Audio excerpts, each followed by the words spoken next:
O eto mga kapatid, panoorin natin itong lokong Chinese Defense Chief mga kapatid na nagpasaring at nagparinig sa Pilipinas at nagpahayag na nagtitimpi lang daw sila mga tol. Pero malapit na daw silang mapuno. Lakas ng amats mo! Lakas ng amats mo tol! O etong video panonoorin natin mula to sa UNTV News mga kapatid, no? Pero bago natin to simulan, kung bago ka pa lamang dito, trip mo yung mga ganitong klaseng reaction video, commentary at opinion, huwag mong kakalimutan mag-subscribe. Click mo na rin ang notification bell para ma-notify ka whenever na may mga bago tayong reaction video tulad nito. Siyempre bilang isang Pilipino, dapat aware tayo no, sa mga bagay na mga ganitong balita. Ito yung title, no, China Defense Chief, no? Tila nagpasaring sa Pilipinas at US kaugnay ng West Philippine Sea at missile system deployment issue. Alright, so wag na natin patagalin pa. Panoorin na natin to mga tol. Binigyang diin ni US Defense Secretary Lloyd Austin na nananatiling prioridad ng Estados Unidos ang Indo-Pacific region. Dagdag pa nito, mananatili rin anyang secured ang Amerika kung ligtas ang Asia. Ginawa nito ang pahayag sa isang talumpati sa 21st International Institute for Strategic Studies o IISS Shangri-La Dialogue sa Singapore. Kasi kapag na-dominate ng China itong buong Asia, lalo-lalo na dito sa Indo-Pacific, may hirapan din ang Amerika dyan mga tol kasi magiging kontrolado na yan ng China. Alam naman natin na itong dalawang higanting bansang to nagbabanggaan mga tol. No, sa ekonomiya, naghahabulan silang dalawa mga tol. Kaya hindi papayagan ng mga Western country o European country na pagharian itong China, itong Indo-Pacific dahil nga kakaiba ugali nitong mga to mga tol. 'Di ba? Kakaiba ugali niyang mga yan. Lahat gusto nilang angkinin, lahat gusto nilang sakupin. Kaya hindi nila papayagan na maghari-harian yung China rito. Ngayon kung kayo tatanungin, kung meron dalawang bansang mananaig dito, pipili kayo, China o US, no? Pili kayo sa baba. Comment kayo mga tol. Alright, so tuloy natin 'to. The United States can be secure only if Asia is secure. And that's why the United States has long maintained our presence in this region. Tinanong din ng kalihim sa issue ng maritime dispute sa West Philippine Sea. Ayon kay Secretary Austin, Actually, kung hindi nga tayo binitawan ng Amerika, mga tol, sakop tayo ng Amerika ngayon, baka state tayo ng Amerika ngayon. Kasi sila yung huling sumakop sa atin eh. 'Di ba? Natalo nila yung mga Hapon. Una-una sila, sinakop nila tayo, 'di ba? Tapos dumating yung mga Hapon kasi ginera din sila eh. 3 taon tayong sinakop ng mga Hapon tapos natalo nila yung mga Hapon. So sila ang nagwagi ulit. Actually, hindi naman natin natalo ang Amerika sa gera, mga tol. Hindi natin kakayanin yun. Hindi natin kakayanin yung panahon nila. Kaya nga natalo nila yung Hapon. Di ba? Binagsakan nila ng 2 atomic eh, di ba? Natalo nila. Ngayon, ibinigay sa atin ng Amerika yung ating independence, yung ating pagiging independiente. Tama nga ba? Independenteng bansa.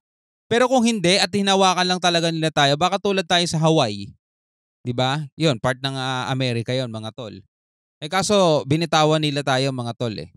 So tuloy natin 'to.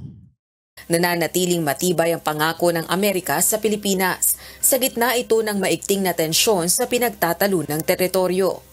There are a number of things that can happen at sea or in the air. We recognize that. But our goal is to make sure that we don't allow things to spiral out of control unnecessarily. And again, I will not speculate on any one thing or another. I will continue to emphasize that our commitment to the Mutual Defense Treaty is ironclad. Pinuri ng kalihim si Pangulong Ferdinand Marcos Jr.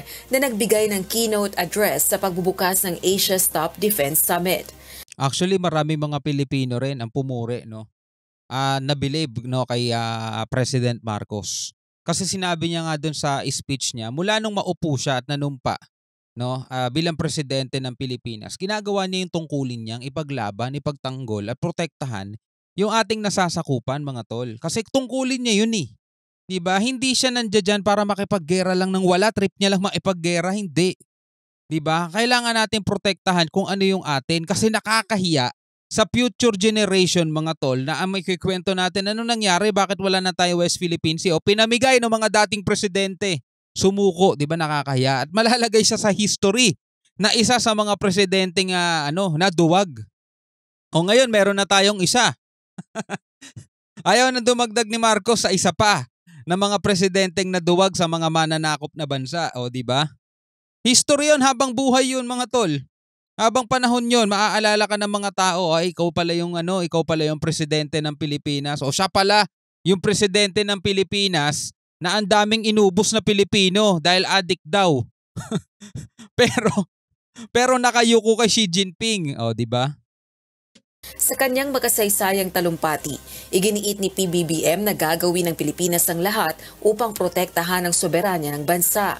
Nabanggit din nito ang kahalagahan ng Estados Unidos sa pagpapanatili ng kapayapaan sa rehiyon. You know, President Marcos spoke eloquently last night about the rule of law in the South China Sea. And he's right.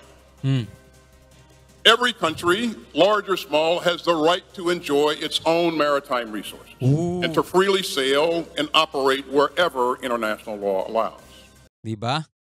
Higante o maliit na bansa ay may karapatan na ma-enjoy nila yung kanilang maritime law o kaya yung tinatawag dito yung maritime territory, mga tol.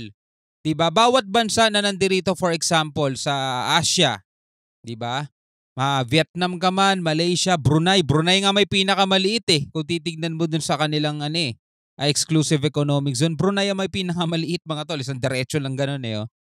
Pilipinas, lahat tayo mga tol, meron tayong itinakdang karagatan, exclusive economic zone, maritime resources, na kung saan pwede ka manguha ng isda, pwede ka manguha ng mga shell, at kung merong likas na yaman dyan o natural gas kung tawagin, pwede kang mag-drill dyan para mapaunlad mo ekonomiya ng bansa mo.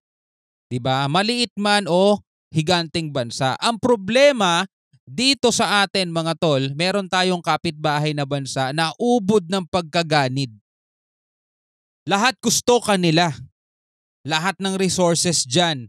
Langis, di ba, mga lamang dagat, mga likas na yaman dyan mga tol. Sobrang damot, sobrang swapong, sobrang ganid. Na, alam niyo na kung sino yun mga tol. And to freely sail and operate wherever international law allows. The harassment that the Philippines has faced is dangerous, pure and simple. And we all share an interest in ensuring that the South China Sea remains open and free.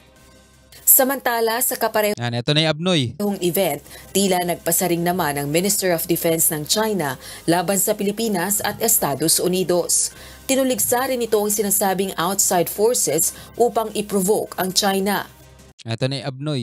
However, a certain country, emboldened by outside powers, have broken bilateral agreements and its own promises, made premeditated provocations, and created false scenario to mislead the public. Kita mo, hanggang dito ba naman binabago nila yung kwento? Hanggang dito pa naman gumagawa pa rin sila ng mga nila, kasinungalingan nila, di ba? Gumagawa daw ng false scenario. Anong false scenario pinagsasabi mo? Kitang-kita naman sa lahat ng mga video kung paano kayo mangharas dito sa sa West Philippine Sea. Di ba? Kung titignan mo international law, kung titignan mo yung UNCLOS, kung titignan nyo 2016 Arbitral Award, talagang labag itong China eh. Pero tignan mo hanggang dito, pinapasinungalingan pa rin nila yun. Di ba? Abnoy mga Moreover, it has ignored the overall interests of our region and violated the ASEAN Charter by allowing an outside country to deploy a mid-range missile system. Takot na takot kasi. This act will endanger the security and stability of our region. Sa kabila naman ng mga palitan ng maaanghang na salita, nagkaroon ng pagpupulong sa pagitan ng defense chiefs ng Estados Unidos at China sa Security Forum. Kauna-unahan ito sa pagitan ng top-level US at China officials sa loob ng mahigit isang taon. Rosa Licoz, UNTV News and Rescue. Alright mga kapatid, bilang isang Pilipino, ano ang masasabi mo dito sa sinabi ng isang Abnoy na defense chief daw mga kapatid, defense chief. Pero ito hanga talaga tayo mga kapatid sa presidente natin ngayon. Dahil pinapakita talaga niya na handa siyang ipaglaban at ipagtanggol ang ating bansa. Wag naman po sana umabot. No, hindi natin gusto, ulitin natin hindi natin gusto magkaroon ng tension pang malala o aabot pa yan sa gera. Ayaw natin yon mga kapatid. Kaya ang ginagawa natin, kinukuha natin yung simpatya ng buong mundo. Kinukuha ng gobyerno yung simpatya ng maraming bansa, international community, Buong mundo na, no? Buong mundo. Para kung ganun mga kapatid, syempre makita ng China, o teka, higanting bansa nga tayo. Tayo nga may pinakamalaking naval forces sa buong mundo. Pero anong laban natin sa buong mundo, di ba? So mapipigilan sila mga tol na gawin kung ano man yung kalokohang ginagawa nila. Anyway, bilang isang Pilipino, ano ang iyong reaksyon at iyong opinion dito sa bagay na to? Comment ka na lang sa ibaba. Hanggang sa muli, ako nga pala si Shobal D. Peace out!